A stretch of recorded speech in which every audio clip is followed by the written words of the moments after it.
Hey you guys, I'm here at the Durham Elementary School garden and I found a hay bale that I forgot to plant. So I'm going to use this opportunity to make a video on planting into hay bales because it's something that is often done poorly or improperly with mixed results. So there are some things you need to know in order to be really successful with your hay bales. So what I'm talking about is this kind of planting right here. This is a tomato plant, yellow pear, and it's into the hay bale.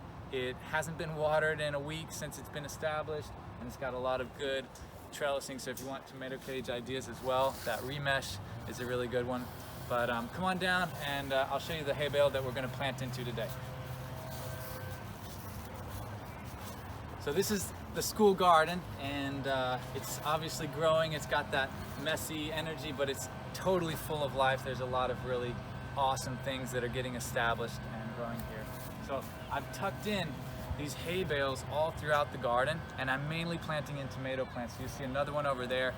The hay bales were free. The hay bales were left over from a fall festival kind of thing in the community, so they've been sitting and they've aged for quite a bit, and that's a big part of being successful as well.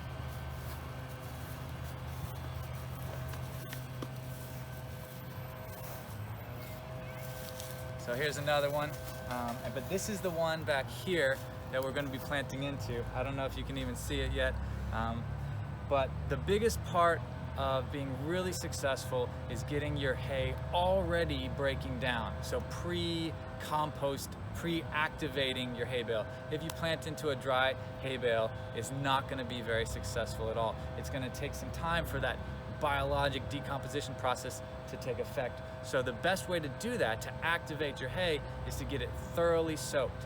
Hay has a ton of airspace in it. It's been bone dry, so it's almost all air in there. That's why it's lightweight. But if you can submerge it into water and put some weights on top, and then everything that drains off, there will be this perfect balance of air and water, and the decomposition will just explode in activity.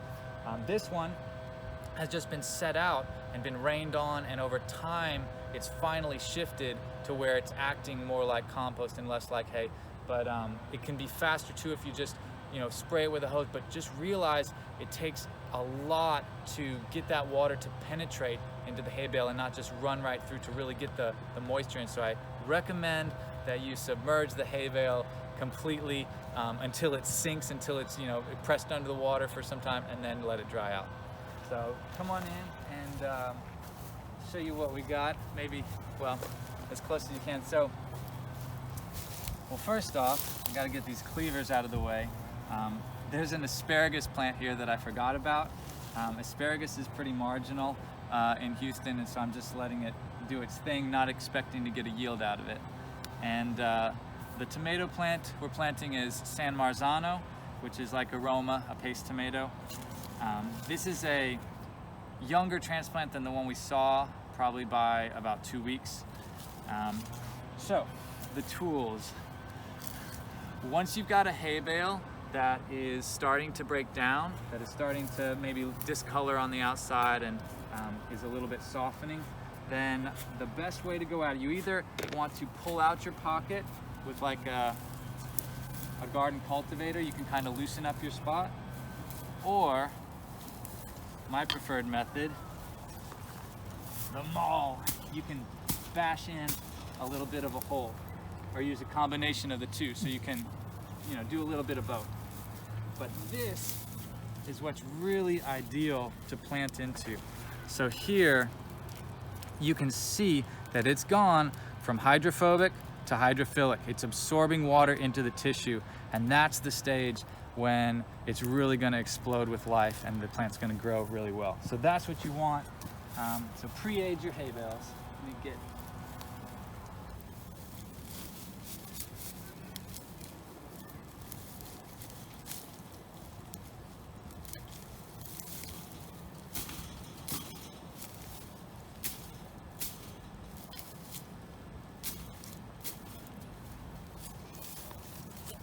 You're just looking for enough of a hole to plant into so that the immediate planting pot is completely surrounded with your really good composty soil.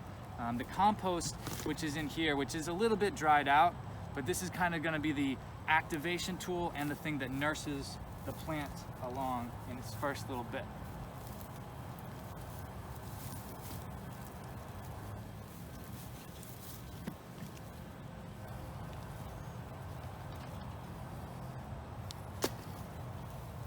So it doesn't take much, and I'm going to be able to push it into the hay and kind of continue to spread it around.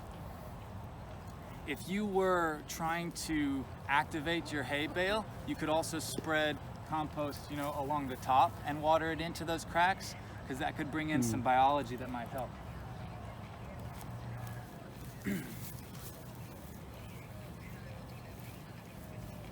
So now I'm going to put in my plant.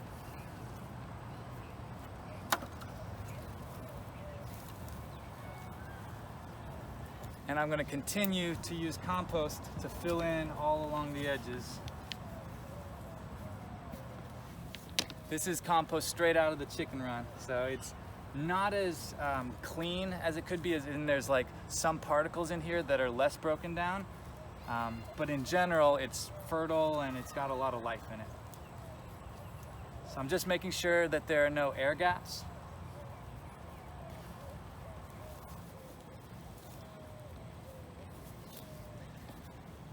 And then I'm going to give it a really thorough soak just to continue to activate everything that's left. The last part, other than a label, is I need to protect this, not just from kids, but from squirrels or life, and give it something to climb up onto as it gets up into the fence here. And so I've got a tomato cage. I'm about to throw it on, and I'll probably put on something, you know, maybe a branch or something that will help it to grow up and then into the fence. So hopefully that helps you. Try hay bale gardening. It is really great, especially if the hay bales are free. That's the time to really do it. One thing I want to add really quick is that hay bale gardens are notorious for fire ants. Fire ants will have a negative impact no matter what, because they're keeping that area drier. But this tomato is still, you know, it's still growing, it's still expanding, not as quickly as it necessarily could be, but it's a tough problem to control, because fire ants are just looking for up above the ground dry spaces like this with a lot of fertility. There's a lot of life and food in that for them. So something to think on.